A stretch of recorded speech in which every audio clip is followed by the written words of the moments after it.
Teacher talking sports, what it does, what it do, how we live. And since the Warriors drafted Steph Curry and got Steve Kerr as the head coach, they've been really the premier franchise in the NBA.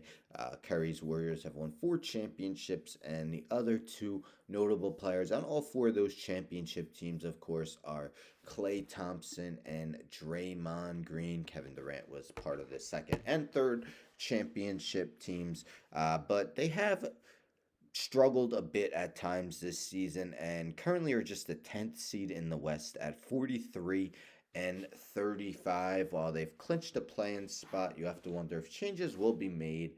Let's say if they don't get through the play-in tournament or they're eliminated in the first round. They don't want to pay the luxury tax anymore for a team that hasn't gotten a championship past few seasons. Last year they were eliminated in the second round.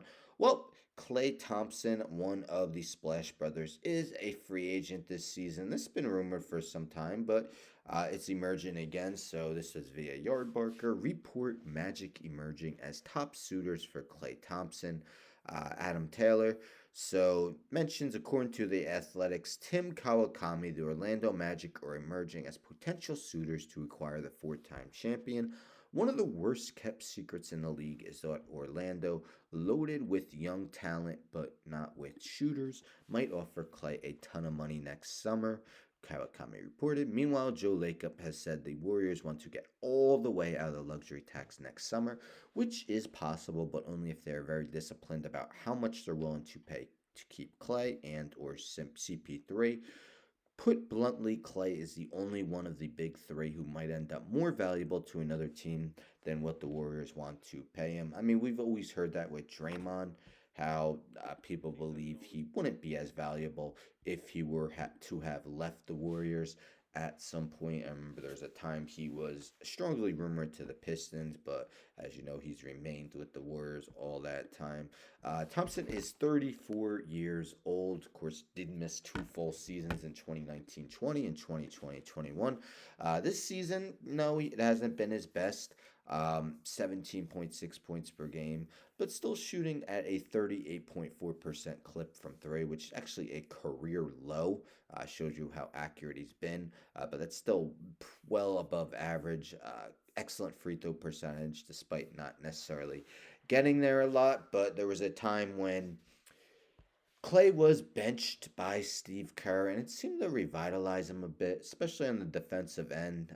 There was times when Clay was known as one of the better defensive shooting guards in the league. Those talks kind of subsided, but started showing signs of it again. Now he's been back in the starting lineup with Jonathan Kuminga missing something like the last 6 games. But once Kuminga comes back, probably see Clay move back to that reserve role. As mentioned, the Magic, again, tons of young talent, not necessarily great shooters. So we take a look here. There are 11.1 3-pointers made per game, second to last in the NBA. 3-point attempts 31.4, 28th of 30 teams, 35.3 3-point percentage, 22nd of 30 teams. So not necessarily their strong suit connecting from deep. They're two young stars, Paolo Banchero and Franz Wagner, as excellent as they are, both below average from beyond the arc. And honestly, if you were to name the most surprising team in the NBA this season, at least in the East, it would definitely be Orlando, who are tied for the third best record in the East, along with the New York Knicks, just a game behind the Milwaukee Bucks.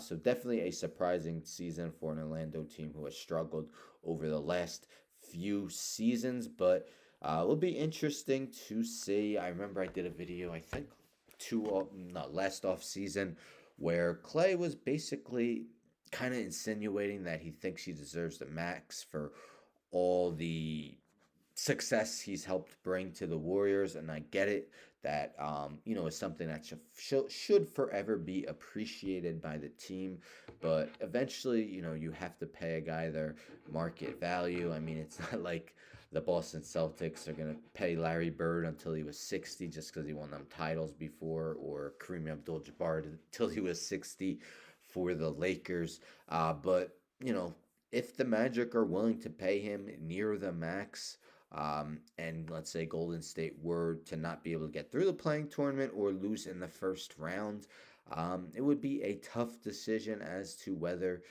they should bring back Klay or let him move on to the Magic or a different team. Where there's smoke, there is fire. It's been a rumor that's been going around for a while, but also take it with a grain of salt. I remember uh, much of last year, a lot of people were saying that James Harden was likely to go back to the Rockets, and as you know, that never happened. But we will see how the Warriors fare in the play-in tournament, and if they could go anywhere in the playoffs this season. Anyhow, don't forget to subscribe. Tell a friend to tell a friend to tell a friend to subscribe. Like the video, share the video, hit the bell for notifications. I'm out.